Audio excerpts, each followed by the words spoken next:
Hola a todos y todas, bienvenidos a la última clase del módulo de Morfología y Anatomía del curso de Biología Vegetal 2. Hoy día es una clase muy breve y vamos a conversar sobre aplicaciones de la anatomía, eh, como para que tengan un poco de contexto y puedan pensar bien en sus proyectos, etc. ¿Ya?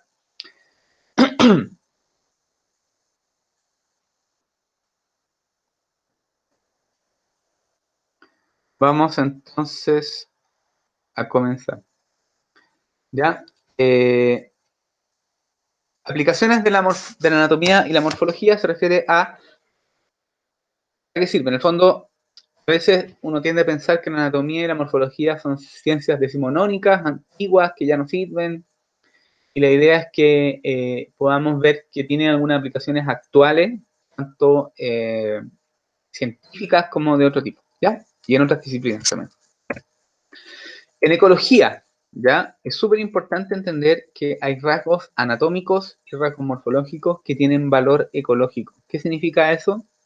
Significa que tienen un sentido adaptativo, por ejemplo, o son respuesta a alguna presión ambiental abiótica o biótica, y nosotros los podemos estudiar para entender cómo responden las plantas a estas señales. Ahí tenemos un ejemplo de pelos, de tricomas glandulares, ya en una especie de solanum, y cómo los áfidos, que son los pulgones, se quedan pegados en estos tricomas glandulares, y estos tricomas lo que hacen es funcionar como defensa contra estos herbívoros, ¿ya? Pues ahí tenemos un ejemplo de un rasgo que es anatómico, que es la tricoma, y cómo se puede usar en un contexto que es de ecología. De hecho, hay en algunas plantas la pubescencia, la cantidad de tricoma, cambia, el tamaño de los tricomas y la densidad de los tricomas puede cambiar en respuesta a herbívoros. Es decir, cuando la planta es dañada, puede inducir una generar hojas más peludas. Y esas hojas más peludas son menos palatables y más complicadas, ¿no es cierto?, de andar para los bichos. ¿Ya? Entonces es una respuesta como de defensa. Y como esto, hay cientos de ejemplos. Hay cientos de ejemplos. Incluso hay estudios de, por ejemplo, espinas. Unas cosas macroscópicas. En unas fabáceas, el largo de las espinas está determinado por la presencia de megaherbívoros como jirafa en África. Es un estudio que hicieron en África. ¿Ya? Y es súper interesante. Acá podemos ver otro ejemplo, el típico ejemplo de la cecropia con unas hormigas mutualistas, y hay estructuras anatómicas que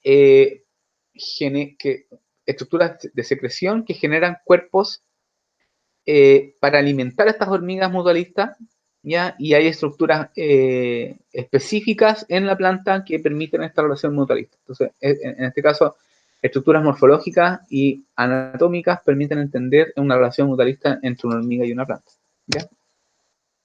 Ahí tenemos unas semillas dispersando esta semilla de la cecropia que es pegajosa y se la llevan al hormiguero, entonces siempre sale una cecropia en los hormigueros, ¿ya? Esto es lo que yo les contaba. Aquí tenemos el largo de una espina, ¿ya? En acacia y creo que es cesalpinia, y en eh, dos contextos. Aquí tenemos que se excluyeron los megaherbívoros, ¿ya?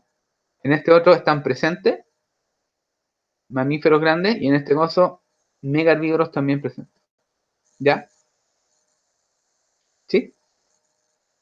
Entonces tenemos que plantas que están en ausencia de megaherbívoros tienen espinas más chicas, ¿ya? Eso es súper loco. Es decir, el largo de la espina está directamente relacionado con la presencia de herbívoros y probablemente tiene un sentido adaptativo y funciona como una adaptación para evitar la herbivoría, porque obviamente espinas más grandes probablemente están relacionadas con que los bichos se la coman menos.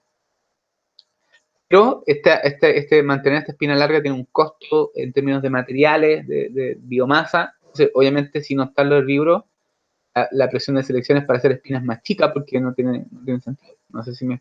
Entonces, aquí podemos ver una característica que es totalmente morfológica y en un paper, ¿ya? Esto es un corte anatómico para ver presencia de hongos endófitos, ¿ah? Y obviamente hay funciones y uno puede ver, por ejemplo, en un órgano, en distintos cortes anatómicos, puede ver la presencia de hongos endófitos y calcular su abundancia, etcétera. ¿Ya? Entonces, una serie de características que tienen que ver con anatomía y presencia de otros individuos, de otras cosas como hongos. Acá tenemos un libro que habla sobre las grandes tendencias, ¿ya? En las características de los vasos del xilema, desde un lugar mésico hacia lugares secos, lugares fríos, lugares tropicales. Entonces, esto más o menos tiene sentido. A medida que nos vamos hacia lugares más secos, los vasos del xilema tienden a ser más cortos, más chicos, pero más frecuentes. O sea, es decir, hay una mayor cantidad de vasos por área, pero esos vasos son más chicos. Y eso tiene que ver con evitar el embolismo. Ya recuerdan que a medida que hay menos agua, hay más tensión negativa y se pueden hacer burbujas de aire y se puede colapsar esos vasos con burbujas. Aumenta el dimorfismo, aumenta el grosor de la pared, justamente para evitar que implosionen, etcétera. ¿Ya? Y acá en lugares fríos lo mismo, porque en general el frío también tiene los mismos efectos. Y si nos vamos a tropicales, al revés, pues, aumenta el largo de los vasos, o sea, aumenta el diámetro de los vasos, decrece la frecuencia. Recuerden esto de la ley de Hagen-Poiseuille, que el flujo por un vaso depende del radio elevado a la cuarta potencia. Entonces, básicamente teniendo poquitos vasos muy grandes, hacen la pega de muchísimos vasos chicos. ¿Ya? Entonces, esta serie de cosas son variaciones que son latitudinales y ambientales de las características anatómicas del xilema. Súper interesante. Aquí tenemos otro paper clásico, que es el paper de Gimnich, que habla sobre las características de las hojas que están expuestas al sol y de las hojas que están expuestas a la sombra. Esto vale para las hojas de una misma planta que quedan para el sol y la sombra, fíjense las hojas de afuera y las hojas de abajo, ¿cierto? O para especies o poblaciones que están frecuentemente siempre al sol y siempre a la sombra. Y podemos ver que claramente a la sombra aumenta el área, disminuye el grosor, etcétera. Hay una serie disminuyen las capas celulares, ¿no es cierto?, etcétera. Y esto es típico respuestas de sol y sombra. ¿Ya? También la anatomía y la morfología puede ser usada para hacer interpretaciones sistemáticas de evolución. Puede ser usada como un carácter para ver evolución de los caracteres y también puede ser usada para reforzar filogenias. En este caso, por ejemplo, tenemos características de lexina, ¿ya? Y está pintado este tipo de características y podemos ver que es una característica basal, ¿ya? Y que aparece de nuevo en este otro grupo que está acá. ¿Ya? Entonces, aquí desaparece y después reaparece en este otro grupo. Súper interesante. Entonces, esto que está acá es una homoplasia con respecto a este otro carácter. ¿Ya? Súper interesante.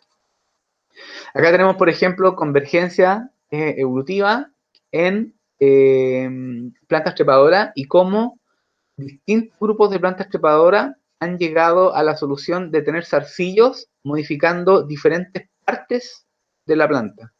Algunos han producido gancho, espina, otros zarcillo y distintos tipos de cosas. ¿Sí? Acá, estas son la evolución de las plantas y podemos ver cuáles son los caracteres que definen o separan a los distintos grupos y claramente la mayoría de estos caracteres son elementos anatómicos o morfológicos. Por ejemplo, la presencia de Euestela desde aquí para allá es un carácter que define este grupo, ¿cierto? Etcétera. Otras aplicaciones o uso de la anatomía y morfología están en otras disciplinas, como la arqueología y la antropología. Es súper simple. Yo tengo un hallazgo arqueológico y tengo ciertos elementos que son de origen vegetal. Por ejemplo, puedo tener platos de madera o estatuillas, qué sé yo. Y lo que yo puedo hacer es, a partir de la anatomía de la madera, de un pedacito, hacer los tres cortes, los tres planos, y puedo llegar a identificar de qué hacían esas herramientas. Y eso puede tener implicancias porque, por ejemplo, puedo concluir que hacían esos platos de maderas que no se encuentran en la región donde estaba ese sitio arqueológico, y eso nos puede llevar a interpretar que tenían intercambio de materiales con otros lugares o que viajaban para ir a buscarlos, por ejemplo. ¿Ya? Incluso se puede interpretar la dieta a partir de los contenidos estomacales y otro tipo de cuestiones de semillas, etcétera. Entonces tiene mucha aplicación en la arqueología y en la antropología. ¿Ya? Incluso cosas más recientes. Yo puedo ir a casas antiguas y sacarle un pedacito al marco de las ventanas y ver si, por ejemplo, estas coloniales usaban maderas nativas o usaban maderas europeas para sus construcciones. Eso también tiene implicancias como sociales, ¿cierto? Tenemos, por ejemplo, una estatuilla, podemos hacer la reconstrucción anatómica y saber de qué madera estaba construida y con eso sacar ciertas conclusiones. Lo mismo que yo encuentro el tesoro hundido del pirata Drake, no sé, del pirata Barbarroja, qué sé yo, y puedo a partir de la madera saber de qué lugar, por ejemplo, de Europa era, y entonces puedo interpretar más o menos qué tipo de época también lo puedo datar, entonces con eso ya puedo saber quién puede haber sido o qué bote puede haber sido. Lo mismo, aquí tenemos un naufragio y un cuestión que rescataron del fondo. ¿Ya? La misma historia. En fitopatología también es bien interesante porque hay una serie de características anatómicas y morfológicas que tienen que ver con la resistencia o susceptibilidad a las infecciones.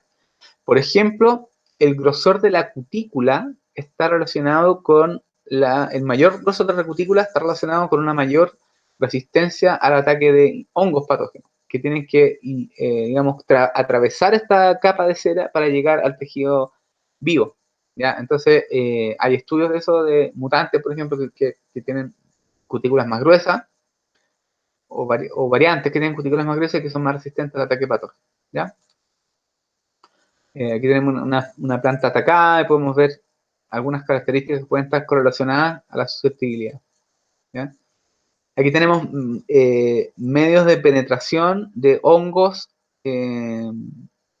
a las plantas y podemos claramente ver que por la superficie y tiene que ver con la ruptura de algunos elementos, qué sé yo. ¿Ya?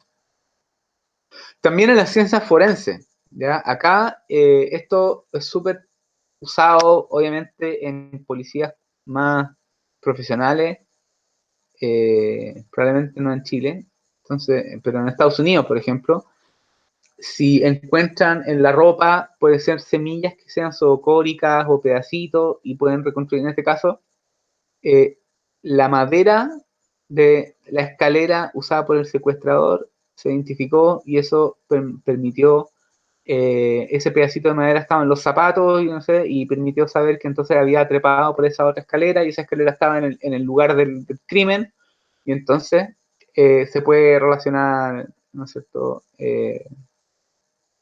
al agresor. Lo mismo el polen u otras estructuras como de dispersión y se pueden,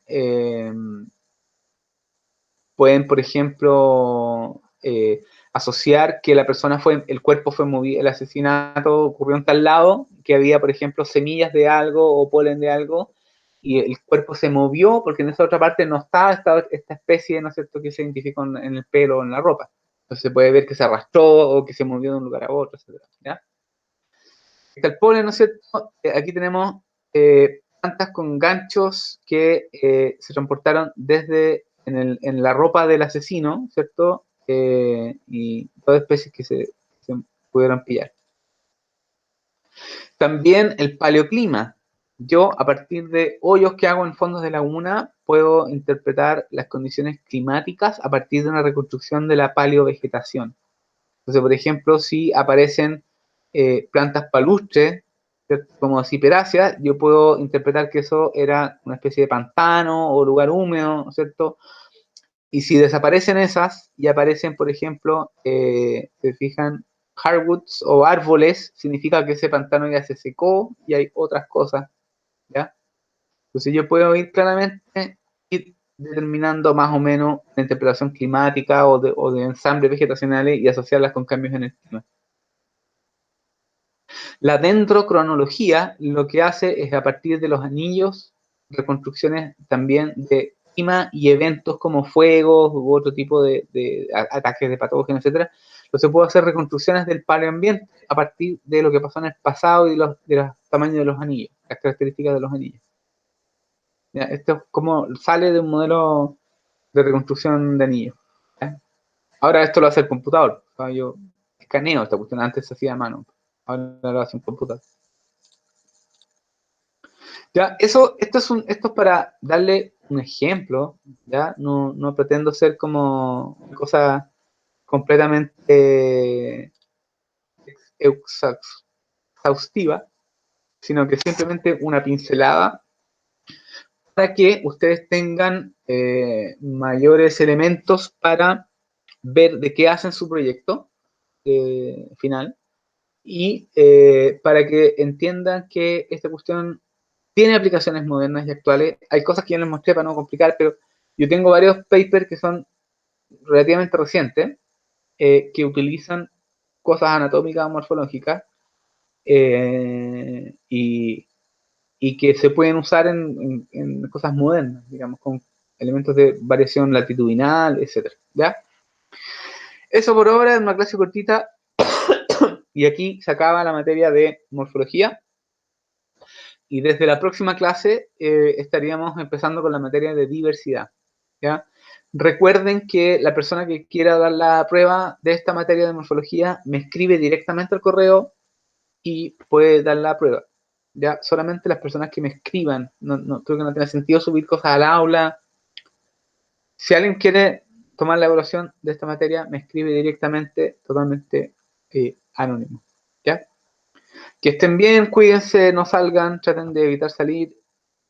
Live long and prosper y nos estamos viendo en algún momento. ¿Ya? Adeu.